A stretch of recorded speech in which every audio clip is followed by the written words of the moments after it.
berhenti. Rizky langsung menoleh ke kiri jalur. Itu suara siapa? Ada orang? Teriaknya Rizky.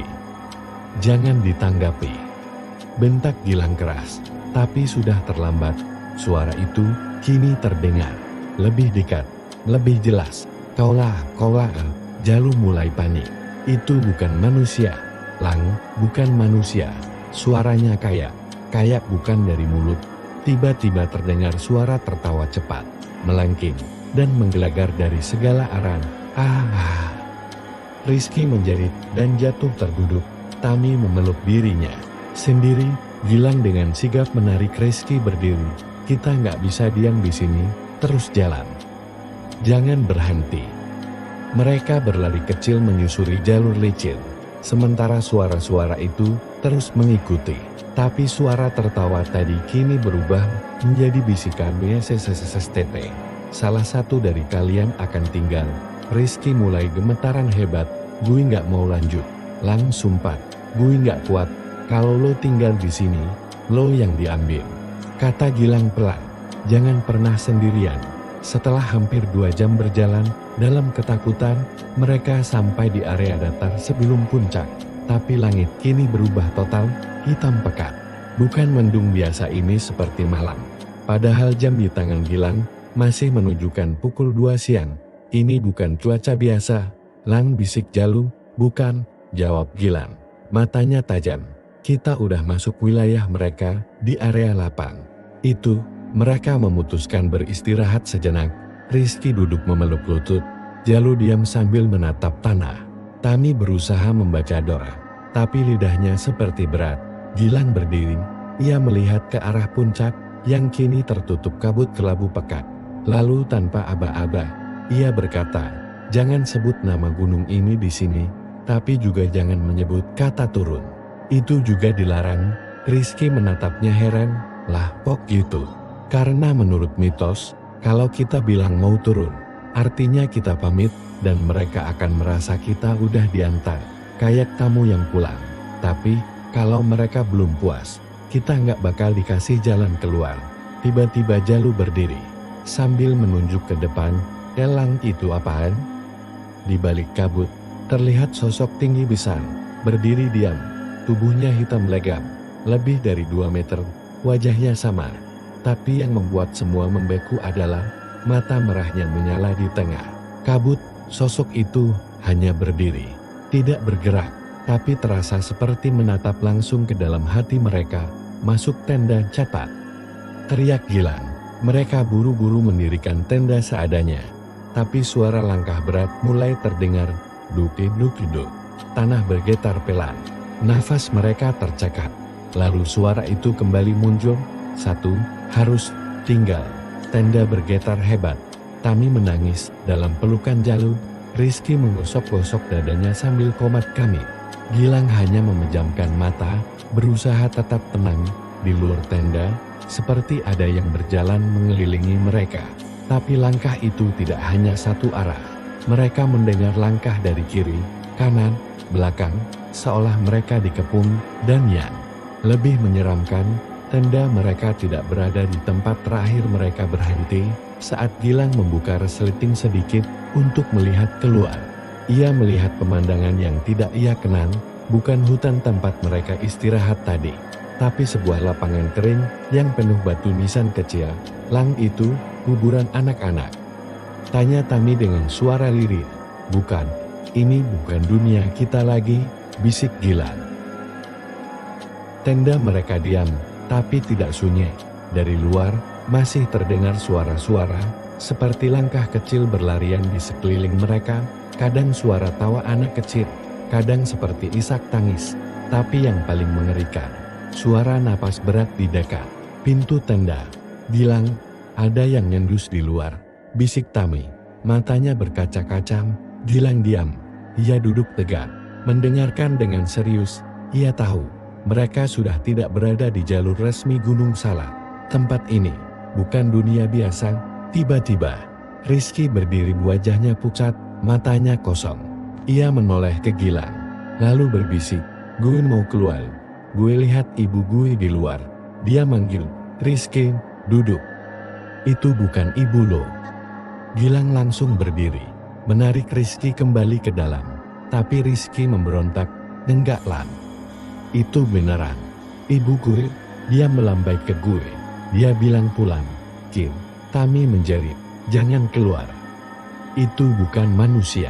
Namun Rizky sudah mencabut resleting tenda, dan seketika kabut tebal masuk menyergap. Udara di dalam menjadi es. Pandangan mereka buram, dan Rizky hilang. Hanya suara tertawaan aneh yang tersisa di KI. Teriak Gilang sambil merobek kabut. Berlari keluar, ia berlari ke arah bayangan gelap, menerobos dingin dan kabut. Tapi tidak ada siapapun. Rizky lenyap seolah ditelan tanah. Tami jatuh terduduk, tubuhnya gemetar hebat. Dia di bawah mereka. "Kita harus turun. Lang, sekarang juga." Gilang menatap sekitar, jalur yang tadi mereka lewati. Tidak ada, semua tampak asing. Pepohonan berubah, tanah lebih kering, hitam, dan beraroma busuk. Jalu, yang sejak tadi diam, kini berdiri dan menatap tajam ke arah Gilang. "Ini semua salah lo. Harusnya kita nggak naik ke sini tuh. Lo udah tahu tempat ini nggak biasa, tapi lo tetap ngajak kami." Gilang melotot. "Lo pikir kui tahu bakal separah ini?" Tiba-tiba Jalu menunduk dan muntah. Tapi yang keluar bukan makanan melainkan rambut. Rambut panjang, hitam, dan basah. Tami berteriak histeris, "Ya Allah! Itu rambut siapa?" Jalu mulai menggaruk-garuk tubuhnya. Matanya merah. Ia merintih pelan. Dia udah masuk ke badan gue." Gilang segera membaca doa. Memegangi Jalu yang mulai merontal. Tubuh Jalu bergetar hebat. lalu menatap Gilang dengan wajah kosong. "Jangan sebut nama tempat ini," katanya. "Jangan sebut nama itu di sini." "Nama apa?" tanya Gilang. Jantungnya berdegup kencang, tapi Tami malah berteriak sambil menunjuk ke arah batu besar. Di batu itu terpahat huruf besar, Salak, dan tiba-tiba tanah bergetar. Dari arah hutan muncul sosok bapak tua sama seperti yang dilihat Rizky malam sebelumnya. Bajunya kompang-camping, rambutnya gimbal, kulitnya seperti arang, dan matanya kosong. Ia berjalan pelan ke arah mereka sambil menunjuk ke satu arah di mana Rizky terakhir terlihat. "Dia yang sebut namaku," gumam si bapak dengan suara berat dan kering. Tami menangis sejadi-jadinya. "Apa yang harus kita lakukan?" "Lan, gue nggak mau mati di sini." Gilang berdiri pelat, menggandeng tangan Tami dan menopang Jalu yang kini lemah. Ia menatap bapak tua itu dengan nekat. "Kami minta maaf. Kami nggak tahu batasan, tapi tolong kasih kami jalan pulang." Sosok bapak tua itu berhenti, lalu membelakangi mereka. Ia menunjuk arah hutan. Di sana, samar, terlihat seperti jalur setapak kecil, tapi ditutup pintu bambu kuno, seperti gapura tua. "Kalau ingin pulang," kata sosok itu, "kalian harus tinggalkan satu." Gilang menatap Jalu dan Tami. "Maksudnya, kita harus ninggalin seseorang di sini?" Tami menggeleng panik. "Enggak, kita nggak bisa ninggalin siapapun." Jalu menatap ke bawah, napasnya berat. Ia membuka mulutnya, lagi-lagi rambut keluar, kini bercampur darah. Mungkin aku aja yang tinggal," bisiknya lirih. Kayaknya dia udah masuk terlalu dalam di badan gue. Tapi sebelum mereka bisa memutuskan, Rizky muncul, berdiri, diam di balik kabut. Wajahnya datar, matanya hitam legam, senyumnya aneh. "Lan, gue balik," katanya. Gilang merasa bulu kuduknya meremang. Itu bukan Rizky. Tami mundur beberapa langkah. Itu bukan Rizky itu, dia yang nyamar. Tapi Rizky hanya tertawa kecil. "Kalian mau pulang kan? Aku tunjukin jalannya." Kabut makin tebal, angin gunung berputar-putar, membuat suara-suara bergaung tak tentu arah. Di tengah kabut itu, Rizky berdiri, atau seseorang yang menyerupai Rizky. "Gue bisa bawa kalian pulang," katanya dengan suara datar, tapi ada nada yang asing, datar, kosong, dan terlalu sempurna, seperti suara yang direkam. Tami bergidik. "Gilang, itu bukan dia. Sumpah demi Allah, itu bukan Rizky." Gilang menatap Rizky dalam-dalam, wajahnya mirip, bajunya sama, tapi tidak ada bekas luka di tangan kirinya. Padahal Rizky asli sempat tergores tajam saat turun ke jalur kemarin sore. "Lo bukan Rizky," gumam Gilang pelan. "Lo cuma nyamar." Makhluk itu menyeringai, senyumnya terlalu lebar. "Kalian menolak pulang? Mau tinggal di sini?" Langit tiba-tiba menggelap sepenuhnya. Petir menyambar, meski tidak terdengar suara halilintar, hanya kilat dan kabut yang berubah warna menjadi kehijauan. Seperti ada jamur bercahaya yang merambat di udara. "Jangan lihat matanya," teriak Gilang sambil menunduk. "Jangan lihat dia langsung. Itu cara dia masuk ke tubuh kita." Tapi Tami sudah terlambat. Ia menatap mata makhluk itu dan tubuhnya kaku seketika. Ia berdiri diam, tak berkedip. Lalu tersenyum. "Gue baik-baik aja, Lan," katanya.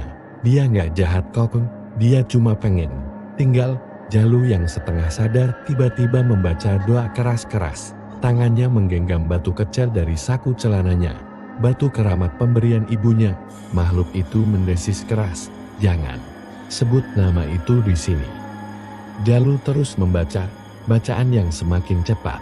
Suara makhluk itu berubah parau, lalu mulai menghilang, tapi bersamaan dengan itu, kabut semakin menggila, dan dunia di sekitar mereka mulai runtuh, pohon-pohon tumbang, tanah terbelah, tenda mereka terlempar ke udara. Semuanya seperti ditarik oleh kekuatan tak kasat mata. "Lan, pintunya!" teriak Jalu menunjuk gapura bambu yang tadi ditunjukkan si bapak tua. Gapura itu kini menyala samar, dan di baliknya tampak cahaya pagi. Jalur turun, dunia nyata. Gilang menggandeng Jalu, berusaha menarik Tami yang masih senyum kaku, tapi tangan Tami menolak. Biarkan aku di sini, dia mau tinggal di dalamku. Dia cuma butuh tubuh. Lang, maaf, Tam. Gilang memeluk Tami erat lalu mendorong keras tubuhnya hingga terjatuh. Tami menangis seketika, dia pergi. Dia udah keluar, dan mereka lari. Bertiga di belakang, suara makhluk itu meraung keras. Salak bukan milik kalian, langkah. Kaki mereka berat, tapi gapura makin dekat. Cahaya makin terang dan gelap. Subuh di Cidahu. Gilang membuka matanya, ia tergolek di tanah. Cahaya pagi menyinari wajahnya. Napasnya sesak, tubuhnya penuh luka. Ia menoleh ke kanan. Jalu tergeletak, masih memegangi batu pemberian ibunya, matanya terbuka. Hidup, tapi tidak ada Tami. Tami hilang. Mereka berdua terdiam cukup lama, hingga akhirnya suara warga terdengar. Beberapa pendaki lokal menemukan mereka dan mengevakuasi. Mereka hanya bilang, kami tersesat. Tak ada yang percaya mereka masuk ke dunia lain. 3 minggu kemudian Gilang duduk di kamarnya, menatap keluar jendela. Di meja ada foto mereka berempat sebelum mendaki. Gilang, Rizky, Jalu, Tami. Ia memandangi satu persatu, lalu ia melihat ke kaca jendela. Di pantulan ada seseorang berdiri di belakangnya, wajahnya pucat, dengan senyum sangat lebar. Lang, aku Tami, akhirnya aku bisa ikut pulang juga. Menurut warga lokal, banyak pendaki yang kembali dari Gunung Salak, tapi tidak semuanya benar-benar kembali. Sebagian hanya bawa raga, tapi bukan jiwanya. Dan satu pesan terus diulang oleh juru pelihara, jangan pernah ucapkan nama gunung itu di tempat yang salah.